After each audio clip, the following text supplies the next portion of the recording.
আপনার সাথে অনেকদিন ধরে পরিচয়, কিন্তু কখনো আপনার সমস্যাটাই জানা হয়নি। আজকে আপনি বলবেন আপনার কি সমস্যা। এত গুরুত্ব দিচ্ছেন যে অবহেলা করবেন না তো পরে। আপনার এমনটা কেন মনে হলো? আমি ভালোবাসা দেরিতে বুঝলেও অবহেলাটা খুব দ্রুতই টের পাই। মা বাবা নেই আমার, ভাইয়ের বাসায় থাকি।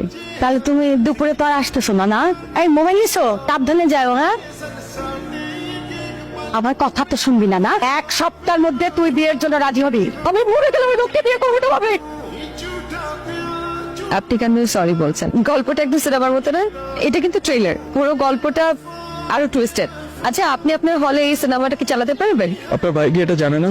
না, কেন আপনি জানাননি কেন? ওটা আবার আরেকটা গল্প। আমাকে বলুন, আমি শুনতে চাই।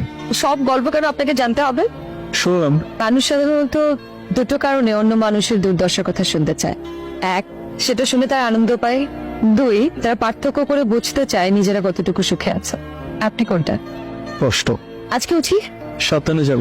মানুষ কত সহজে মানুষের মন খারাপ করে দিয়ে শিখেছে। কি অবস্থা? আপনার আপা আপনার সাথে দেখা করতে বললো। আমি বললে তো আসবে না। কি বলবেন বলেন, টিউশন তো যেতে হবে। ওই কথা একটাই, তুমি আমারে পছন্দ করো না। তুমি তো আবার শপথ করছো আমার সাথে কথা বলবা না। বিয়ে আমিও করতে চাই না। ভাবছিলাম বাঙালি মেয়েদের জীবনে নায়ক থাকুক আর না থাকুক, ভিলেন থাকবে। মিলেন রে ভাইসানু।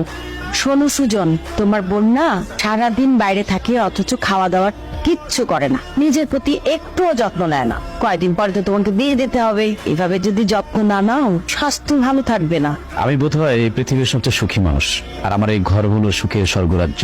আমার বউ এবং আমার আদরের ছোট বোনের সাথে এত ভালোবাসার সম্পর্ক ও তো অন্য কোথাও নাই। ভাবির কথা শুনিস? আমার তো মনেই হয় না এটা তোমার বোন, আমার মনে হয় এটা আমার বোন।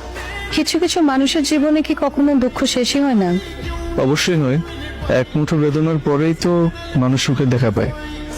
ভুল। পৃথিবীর সবার ক্ষেত্রে কিন্তু এই থিওরি কাজে লাগে না।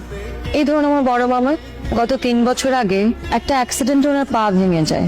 আপনার থিওরি মতে ওনার পা ভালো হওয়ার পরে ভালো দিন আসার কথা, কিন্তু 3 মাস পরে তার ক্যান্সার ধরা পড়ে, আর তার কিছুদিন পরে উনি মারাই যান। কখনো কখনো পৃথিবী মানুষের চিন্তার থেকেও বিচিত্র। ঠিক বলেছেন। এই যে ধরুন আপনি আপনি যে মানুষটা আমার সামনে দেখাচ্ছেন, আসলে কি আপনি সেই মানুষটা নাকি অন্য কেউ? মানে